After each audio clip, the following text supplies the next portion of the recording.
Good afternoon, everyone. Let me start with some opening comments. As you all have repeatedly heard Secretary Blinken say, it has been one of his top priorities to disrupt the global flow of synthetic drugs and their precursor chemicals, which fuel the fentanyl crisis into the United States. For years, bilateral cooperation between the United States and the People's Republic of China on counter-narcotics had been suspended, which hindered our ability to make progress on addressing this crisis that touches the lives of so many Americans. That began to change when the Secretary traveled to Beijing last June and raised the importance of cooperation to address the fentanyl crisis. Those discussions laid the groundwork for the meeting between President Biden and President Xi Jinping at Woodside, California in November, where the leaders announced the resumption of bilateral cooperation on counter-narcotics. This week, the United States government began to put that agreement into practice. Over the past 2 days, Assistant Secretary for International Narcotics and Law Enforcement Affairs Todd Robinson joined an interagency delegation to Beijing, marking the initiation of a bilateral counter-narcotics working group with the PRC. The launch of this working group marks an important step to advance concrete law enforcement action and to coordinate targeted measures to stop the illicit flow of precursor chemicals that are fueling the fentanyl crisis. At this working group, the United States emphasized the importance of multilateral and international cooperation on chemical precursor scheduling, information sharing, and other measures. The PRC has already started to take steps to dramatically curtail the supply of fentanyl precursors, including taking regulatory and law enforcement action against dozens of PRC-based synthetic drug and chemical precursor suppliers, issuing a notice to industry, and resuming the submission of chemical incidents to the International Narcotics Control Board's Global Information Sharing Database. Those were important initial steps, and through this working group, we will continue to press for concrete action. Addressing the fentanyl crisis in the United States and the surge of synthetic drugs globally is a transnational challenge that demands a strong and coordinated global response. We will continue to engage in the robust diplomacy required to make that happen. With that, Mr. Lee. Thank you. What can you tell us about the Secretary's imminent travel plans? I don't have any announcements to make about upcoming travel. Obviously, he has made 4 trips to the Middle East since October 7th, and you can certainly expect him to make future visits, but I don't have any announcements to make today. Okay, and then just secondly, but related to the Middle East, have you gotten any clarity from your people about this hospital raid in Jenin yesterday, or from the Israelis about the destruction of the university in Gaza? On the first, we have not. It's obviously we raise these issues regularly with our Israeli counterparts and seek information. I don't have a report back on the incident in the West Bank with respect to the university. I think you're referring to the university in Gaza that we talked about a couple weeks ago. So we have raised that. It was last week. I wasn't here last week, so it couldn't have been with me last week. I think it was 2. I think it was 2. Whatever. Yeah, 10 days, 2 weeks, whatever it was. So yeah, but it's been a while. It's been a while. So you got nothing done? So I didn't say that. I will say that I appreciate it. It is an issue that we raised with the Israeli government. We've raised with them the issue of both the demolition of sites, which they have reported us. They have undertaken only when there were sites from which terrorist activities were launched or plotted or being planned. And we have raised with them the issue of the establishment of a buffer zone, because you've seen the reports that these demolitions might have been to advance a buffer zone. They have, I will say, we have made clear to them the same thing that we have said publicly, which is we are opposed to any reduction in the size of the territory of Gaza. And what they have said to us is that they do not intend to occupy Gaza. They do not intend to leave forces there, and we're going to continue to engage with them on this question. Well, yeah, but that doesn't answer my question, which is specifically about the demolition of the university. I mean, you say that they're only going to, they only target facilities or whatever they are. That is what they've reported back to us. Correct. Does that mean what 75% of Gaza was So I don't want to mix. Buildings in Gaza were like being used to plan or Is that your understanding? So I don't want to, I was speaking specifically with respect to this demolition. There are obviously other buildings that have been hit in airstrikes, and some of those have been, no, I know, but let me just finish. Some of them have been instances where they are going after legitimate military targets. Some of them are instances where they make mistakes, right? Where there is targeting that either they have bad information or where you referred to 75% of buildings, so that's why you only, first of all, that understandable that there's going to be damage in any kind of an operation like this, but the university and others that the IDF has put video out of they are intentional. Right. Sorry, and so let me just give me let me finish. All right. All of those. We'll have a deal to let each other finish. They have told you that all of those that you've asked questions about, all of those buildings, those facilities, were being used or had been used to either plot or conduct terrorist operations. That is what I have said. And you accept that. That is what what they have told us. We don't have the ability to independently verify all these issues. But let me just I want to follow up on what I was saying a minute ago. The reason I started to talk about airstrikes is you referred to 75% of buildings in Gaza being destroyed. Let me finish.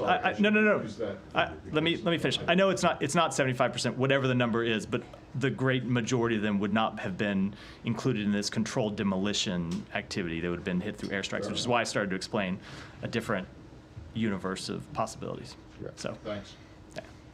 New report out a moment ago from Axios that Secretary Blinken has ordered staff to prepare policy plans for a Palestinian state after the war in Gaza, and that this signals a policy shift in the administration. Do you have a comment on that? So there has been no policy shift in the administration. We have made quite clear publicly that we support the establishment of an independent Palestinian state. That's been the policy of the United States for some time. It has been the policy of this administration. You've seen the Secretary speak about it publicly. I'm not going to comment on the internal work that we do to advance that objective, but I will say that there are any number of ways that you could go about accomplishing that. There are any number of sequencing of events that you could carry out to accomplish that objective. And we look at a wide range of options, and we discuss those with partners in the region as well as other partners inside the United States government, but there has been no policy change. But presumably, I guess policy planning would have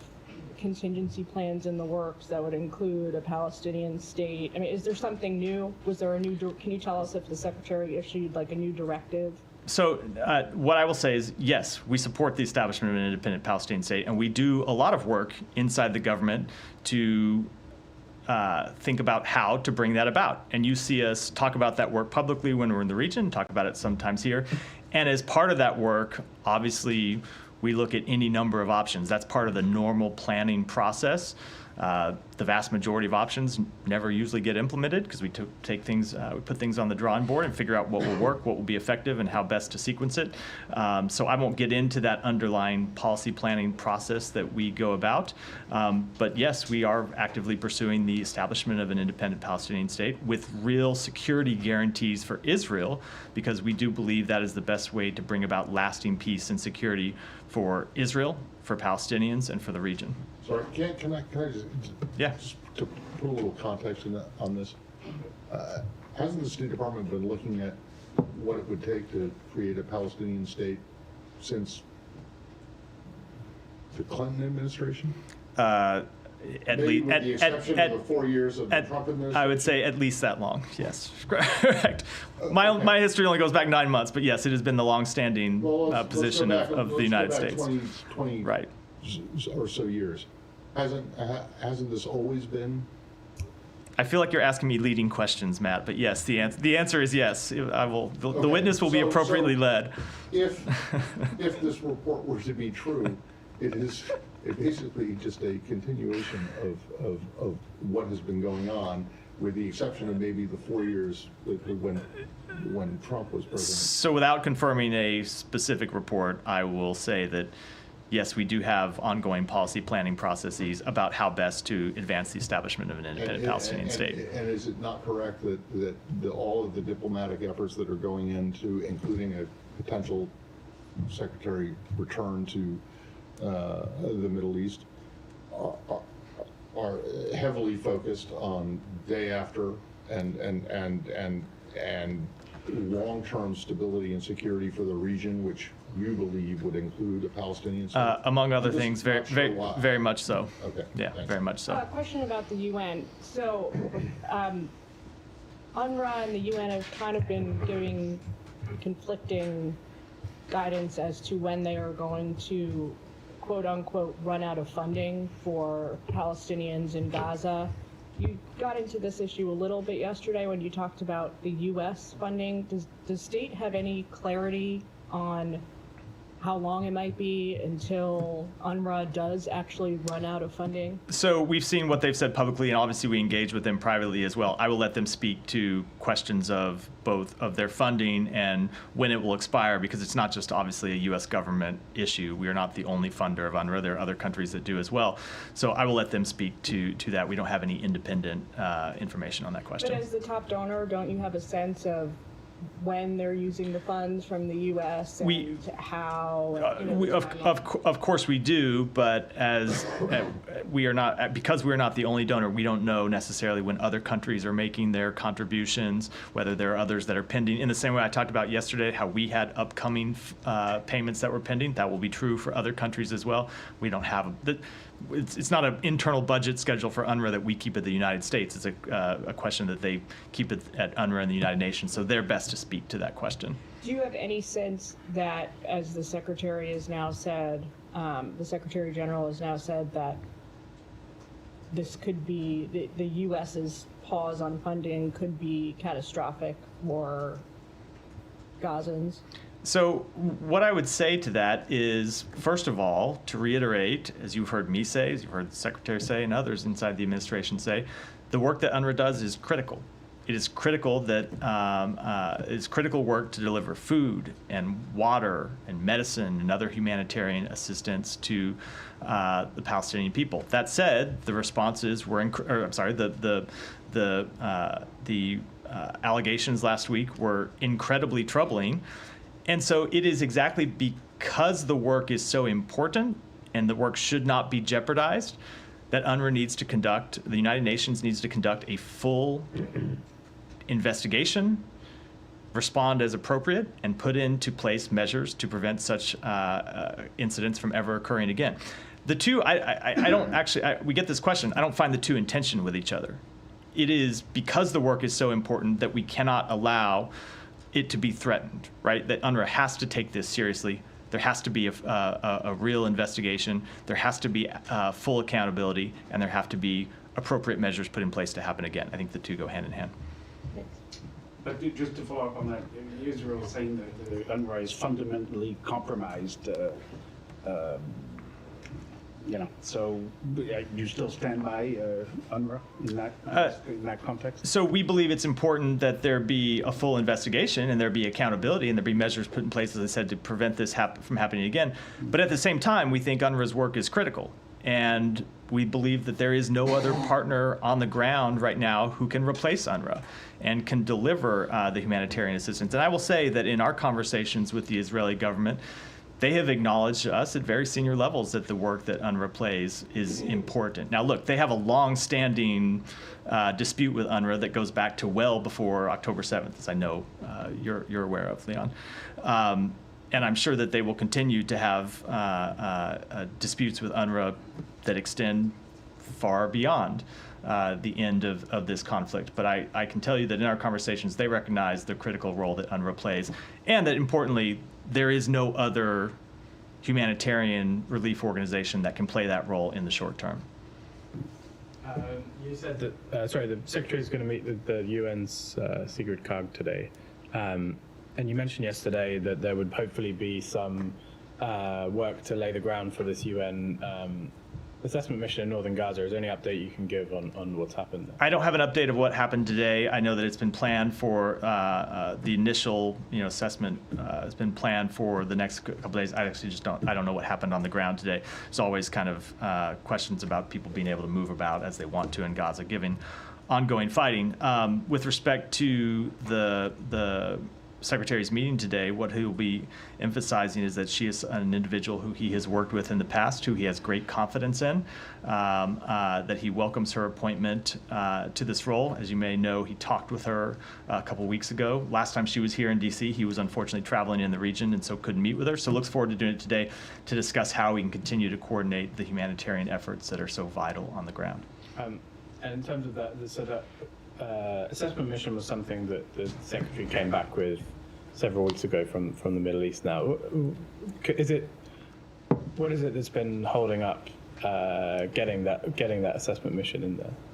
It's quite clear it was ready to go, and there was a resurgence of fighting in the north after Israel pulled a number of units out. There were Hamas fighters that regrouped and started launching rockets and started launching attacks against Israeli forces. So when that fighting, with that resurgence of fighting, it just made it too difficult and too dangerous for a UN mission to actually be carried out. So what we have been trying to do is find a way for them to safely conduct this mission. We've been in conversation with the United Nations and with the government of Israel about how they can best do that. And I should add, we want to see it launched as soon as possible. And I think it would have been launched in the last few weeks if not for this resurgence of fighting. Shannon. Thank you. The Iranian-linked militia that the Pentagon says is likely responsible for the attack on Tower 22 over the weekend has announced that it's going to temporarily suspend attacks on U.S. forces, really implying that Iran has pressured the group to do so. The Pentagon basically responded that it's too little too late. But from the State Department's perspective, is this a positive sign that Iran might be listening? So I will echo something I heard my colleagues at the Pentagon also say with respect to KH, which is that we will judge this group, as we do all of these Iranian proxy groups, not by what they say, but by what they do. And this is a group that we have seen launch attacks on U.S. forces in the region, U.S. interests in the region. We have made clear for some time that those attacks need to stop. They did not stop, and so as you heard the president say, we will be holding organizations accountable. This is not to preview any specific actions that we will take, but that we will be taking steps to hold accountable those who are responsible for the deaths of U.S. soldiers. But on that pending response, the president said he's already decided how to respond. Is there any fear from an escalatory standpoint in this building that something that's sustained, multifaceted, hitting multiple targets could just contribute to the tit for tat we've seen? So I will say that the United States response will not be escalatory. Our actions to date to defend U.S. troops have not been escalatory. We have made clear from the outset of this conflict that we don't believe it's in anyone's interest to see the conflict escalate. It's not in the United States' interest. We don't believe it's in the interest of any country in the region, and that includes Iran. At the same time, we will defend our personnel and we will defend our interests. And we made that clear for for a number of months, and you've seen us respond and take action, take military action at times to respond to attacks on U.S. troops and to respond to attacks on commercial shipping. And we will continue to hold accountable those who attack our forces. But we will do so in a way that is appropriate, while at the same time making clear we do not want to see this conflict escalate in any way, shape, or form. Jenny. Thank you. With two questions in North Korea and China and Russia. Last week, as North Korea launched the cruise missiles, Chinese foreign ministry officers and North Korean foreign minister or officers met in Pyongyang. And China and North Korea pledged to strengthen strategic dialogue at all levels. As you know, China continues to protect North Korea in the UN Security Council resolution with its veto power. Do you think China is using North Korea strategically in competition with the United States? So I will just say in answer to that obviously we have had great concern about the DPRK's provocative, destabilizing actions. And one of the things that we have pressed China to do in our conversations with them is to use their relationship with DPRK to engage in diplomacy and try to bring an end to those actions. Also, regarding money laundering in North Korea, what measures is being taken by United States against Russia and China to block funding for North Korea's nuclear and missile development? So we have imposed a number of sanctions with respect to North Korea's nuclear program, but I don't have anything to preview today. But Anything further to preview? I know with respect to financing of that program, I don't have anything further to preview the today. U.S. and China, they're talking about the cyber hacking, I just don't have anything further to offer on it. Thank you. Yeah, thank you. Alex? A couple of separate topics. In terms of Ukraine, can you tell us anything about Tony Nuland's trip to Ukraine beyond the readout you just guys put out, about the timing of it and any particular message you want to convey? So with respect to the timing of it, I'd say only that she has traveled to Ukraine previously. Obviously, the secretary traveled to Ukraine last fall, and she traveled with him at that time, but has conducted her own travel, her own visits to Ukraine as part of a regular tempo of engagement you have seen between the United States and Ukraine. She was there today to meet with senior Ukrainian officials regarding recent battlefield developments and the importance of continued global assistance to support Ukraine. She was also there to highlight ongoing anti-corruption reform efforts to bolster Ukraine's economic recovery and continue its trajectory towards Euro-Atlantic integration. And I will say that she, while she was there, once again strongly reiterated the United States' ongoing support for Ukraine in its war against Russian aggression. Thank you. While in Ankara earlier this week, she was quoted as saying Turkey will be welcomed back into F-35 program if the S-400 issue, quote unquote, is resolved. How do you guys see that resolution? Turkey already has purchased that and got punished for that.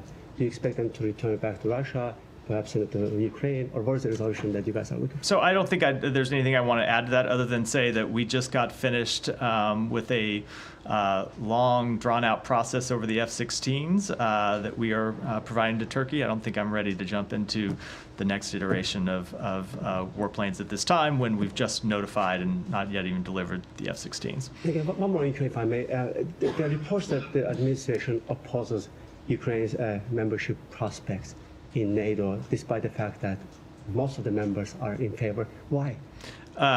Those reports are incorrect. You've heard the president himself, as well as the secretary, say it a number of times that Ukraine will be a member of NATO. Can I move to South Caucasus, please? I have two more. Can- On Ukraine? Yeah, go ahead. Since it's Come Yeah. back to me later, please, yes. I cannot promise I can come back to you later, Alex. We have a full room, and no one gets 7 questions. But go I was ahead. just wondering on Ukraine if you have any reaction to the UN's top court today basically throwing out the case Ukraine brought against Russia. Of course, this was before the invasion, but still throwing out just about the whole case. Yeah, I only will say that we've seen the ruling. It's apparently 117 pages long and quite complex, so we're reviewing it, but don't have a reaction yet. A very quick, if I may. Quick one, On yeah. Azerbaijan, does the administration have any policy, any approach, any view on the next week's snap elections? I don't have anything to offer on it. On Georgia, Go if I may. ahead. Yeah, on- let me. Yeah. Back on Ukraine. Yeah. If it had gone the other way around, I'm assuming you would have a My reaction. only understanding is that it is a, like I said, 117-page ruling that covers a number of different issues, and I know our team is reviewing it now. Yeah. And we will obviously have a response to it. It's just that we didn't have it ready by the time we hadn't fully digested it and had anything by the time I came out here half an hour ago. So let me go. Thank you, Matt. After the Iranian-backed group's attacks on your forces in Jordan, you sanctioned one Iraqi bank, and today you sanctioned 3 entities in Turkey and Lebanon. Is that a part of the response to the Iranian IRGC groups for what they did in order helping these groups and also providing the weapons for these groups to attacking you, or it is a separate? These were part of our ongoing efforts to hold accountable entities and individuals who generate funds for the IRGC and Hezbollah to finance their destabilizing activities. And today, the Iranian IRGC commander said that we are hearing from Americans that they are threatening us to attacking us, but we leave no response, that we leave no attacks and response. Do you think that this will affect the calculation of your administration when you're thinking to responding to attacks that happen in Jordan? I just don't think I can get into that without talking about what our response will be. I will say we are obviously quite aware of the position of every entity in every country in the region, and what the president, what the national security team do is look at all these factors in coming up with our response. But we have made quite clear that we will hold accountable those who are responsible for the attacks on U.S. personnel. Gita, go ahead. Matt, I want to follow up with Shannon's questions about the retaliation that the U.S. Says it's going to take against. You quoted your Pentagon counterpart yesterday. That was when the KH in Iraq had announced that it was going to suspend their military activities. Now today, Syria Observatory says that the IRGC has ordered its proxies in Syria to also stop attacking U.S. interests. Could this in any way impact at least the scale and scope of the U.S. response to these groups?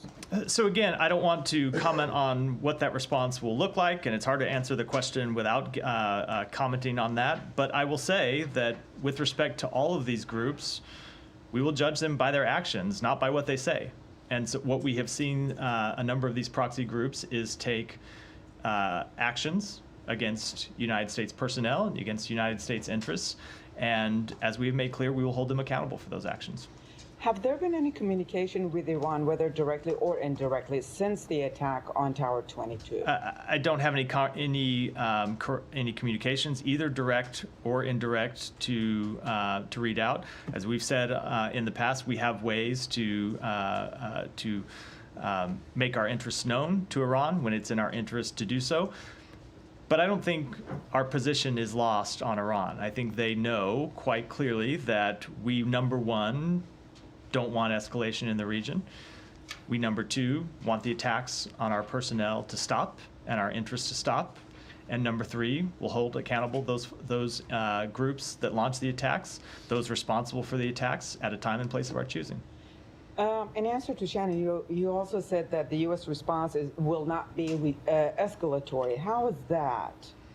Because the U.S. response will be to hold accountable those who launch attacks on our troops. The response will be a justified response to attacks on our troops that caused the death of 3 American soldiers and the injury of dozens more. And we will do so in a way that, I was going to say, we will also make clear to everyone in the region that we don't see conflict with Iran. We don't want conflict with Iran. We don't see conflict with any party in the region.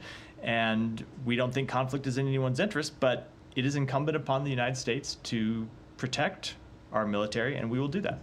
One more question. All right, these groups have said they're going to stop their actions, but on the other side, another Iranian proxy group, the Houthis, have said that they're going to continue facing the U.S. and the U.K. They're going to continue with their actions and everything.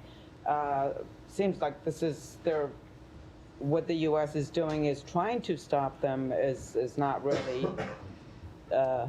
We have always been, I will say with respect to the Houthis, we have always made clear that this would be a process that would take place over time. You are not going to eliminate someone's military capabilities overnight, but if they continued these attacks, we would take the appropriate actions to degrade their ability to do so. All right, thank you. Go ahead. Thanks, Matthew. So I've been told by a reliable source that the IDF is looking into Red Cross personnel participating in the October 7th attack. Is the State Department aware of such an investigation? I am not. Okay, and given the Axios report about State Department plans to possibly recognize an independent Palestine, what do you say to critics who would say that this is rewarding terrorism? So, first of all, sometimes I struggle to even know how to answer those types of questions. Not all, first of all, let me just say what I was about to say, which is I spoke to this at length earlier, but the idea that all Palestinians are terrorists is obviously just flat wrong. Well, you critics say whatever. It's obviously flat wrong.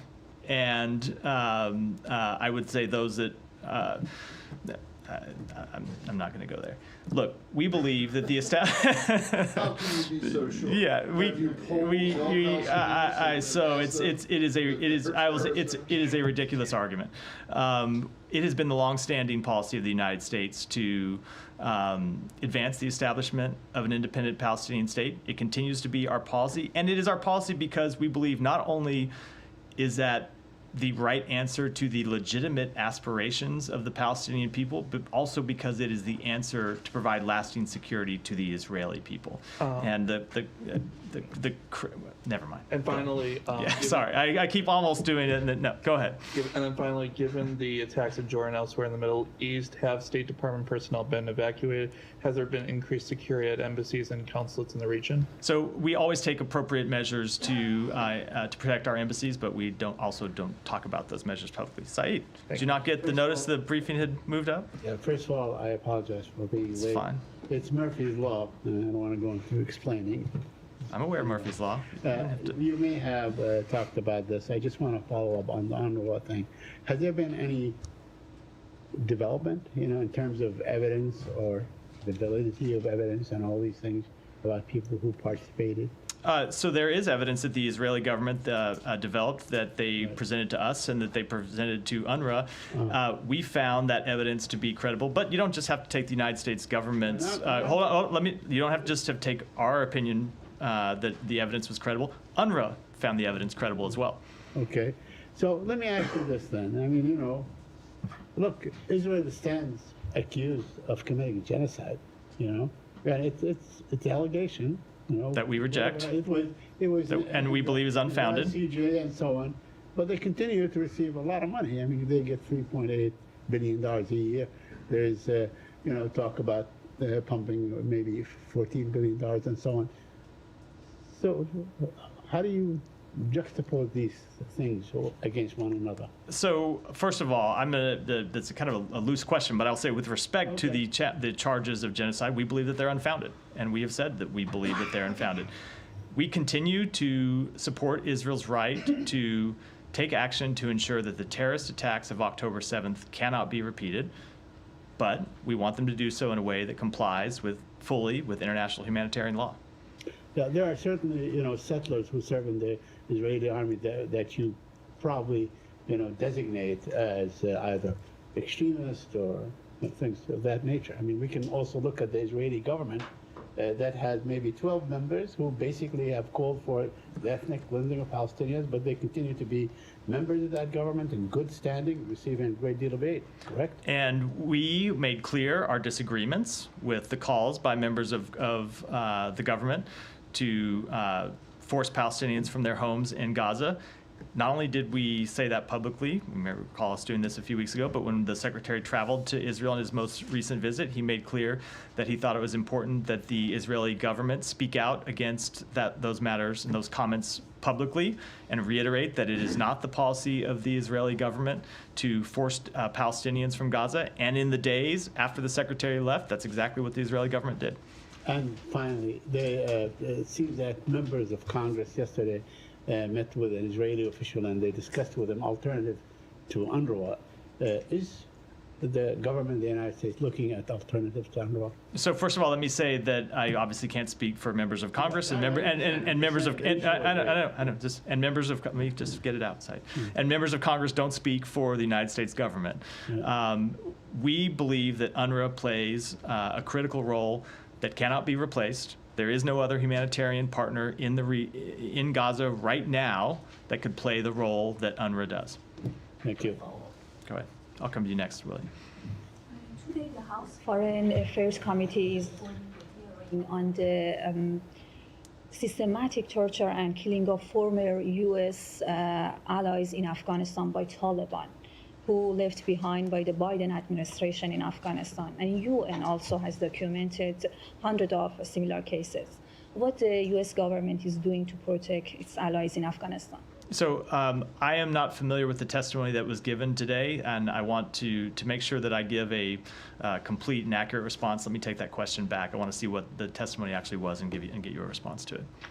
What Willie, about go ahead. Afghan Adjustment Act? I'm sorry? What about Afghan Adjustment Act? Don't you think it's a time to Biden administration to push the Congress for passing Afghan Adjustment Act? Let me just take that one back. Willie, go ahead. Thanks, appreciate it. I wanted to just go back to the Jenin hospital raid just quickly. I have a colleague who went to the hospital, spoke to people there.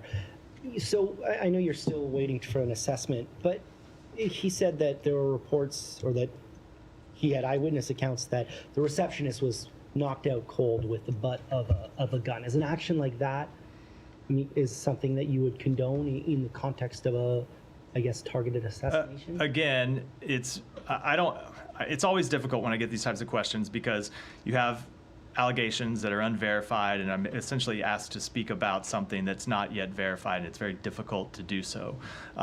I can only reiterate what I said yesterday, which is we want to see hospitals protected. We want to see civilians protected. At the same time, Israel does have a right to carry out legitimate anti-terrorism operations in Gaza and in the West Bank, but we want to see them do so in a way that respects international humanitarian law and also doesn't increase instability in the West Bank. I have two questions, one on Venezuela and one on Mexico.